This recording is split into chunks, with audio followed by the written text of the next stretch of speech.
Hey everybody, my name's Jackie. In this video, I'm going to teach you how to make these incredibly delicious sourdough bagels.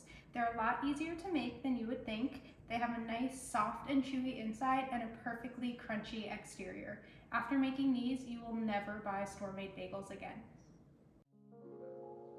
On night 1, start by feeding your sourdough starter. Mix 35 grams of sourdough starter with 100 grams of water and 100 grams of bread flour. Leave this on the counter to rise overnight. The next morning, your starter should have at least doubled in size and be full of air bubbles. Ideally, we want to use the starter at its peak before it started to fall. In a large mixing bowl, add 200 grams of your active sourdough starter, 30 grams of honey, 30 grams of barley malt syrup, 7 grams of malt powder, 18 grams of salt, and 475 grams of water. I'll list some things that you can use to substitute in the description box below. Mix all of these ingredients to combine and then add 875 grams of bread flour and roughly mix in a bowl to combine. Mix in the bowl until all of the liquid is fully absorbed into the flour, and then flip your bowl over and dump your dough out onto the counter. Then you're going to knead the dough by hand on the counter. You'll see in a little bit that my dough was way too wet, so I needed to add an additional 25 grams of bread flour. I added this to the recipe total, so you shouldn't need to add any additional flour, but if your dough is looking really wet like mine is here, you can sprinkle some bread flour on top. Knead the dough on the counter for a total of 10 minutes. You can take breaks in between, just make sure that you're actively working the dough for about 10 minutes. As you're kneading, you're going to see that the dough is becoming smoother and more put together. All of this kneading is building the gluten structure in the dough. To knead the dough, what you want to do is fold the dough in half towards yourself and then flatten it out on the counter with the heel of your hands. Then turn the dough 90 degrees and repeat the same. Fold it in half and push it down. Fold it in half, push it down.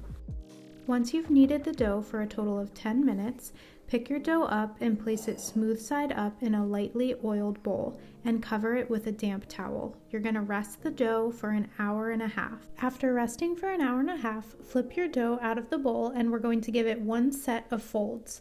Flatten the dough out on the counter a little bit and then fold the top half of the dough down halfway towards the bottom.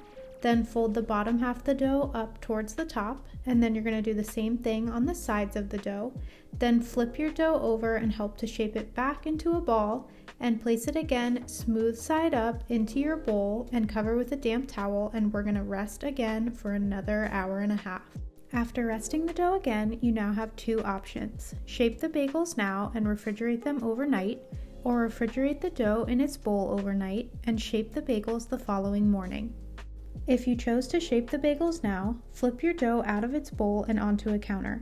Then, using a bench scraper, divide your dough into 12 equal pieces, about 130 grams each. Don't worry if each piece isn't about 130 grams on your first try.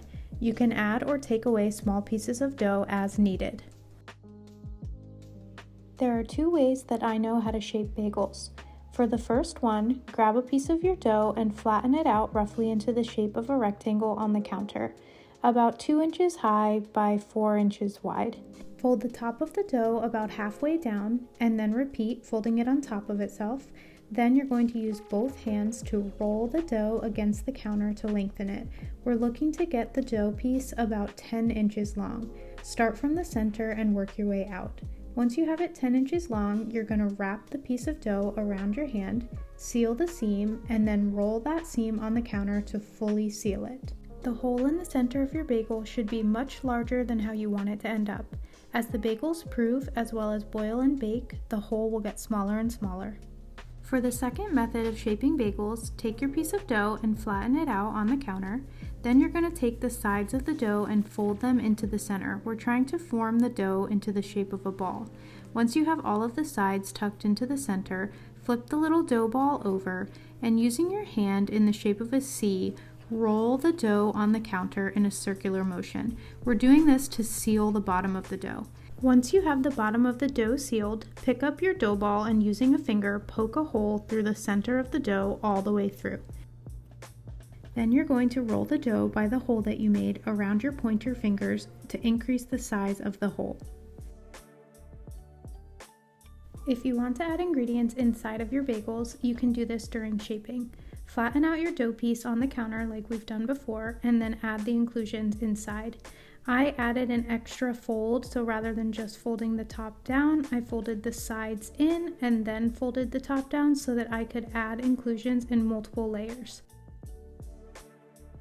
When you're rolling the dough on the counter into the log shape, be a bit more gentle so that you don't tear the dough with the ingredients that you added inside.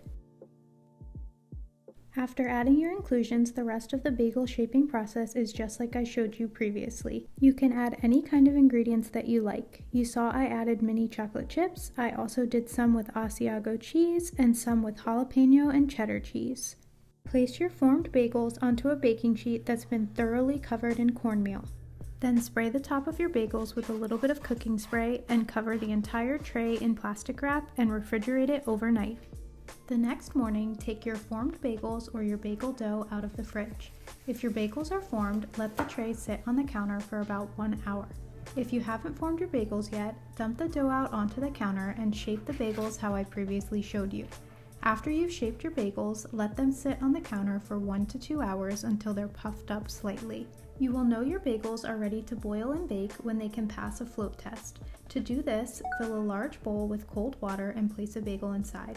If the bagel floats, it's ready. If the bagel sinks, leave the bagels on the counter for another 30 minutes and then try the float test again.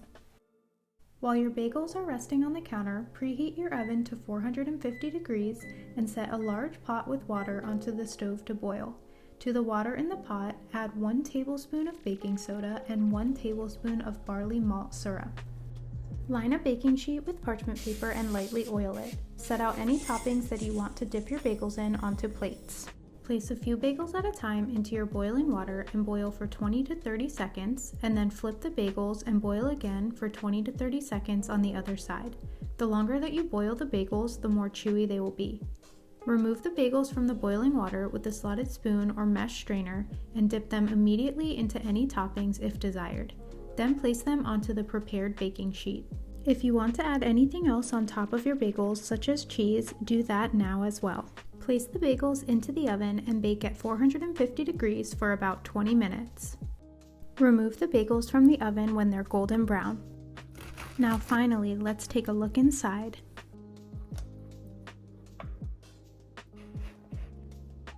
Here's the difference in crumb between the bagels I shaped the day of on the left and the bagels shaped the night before on the right.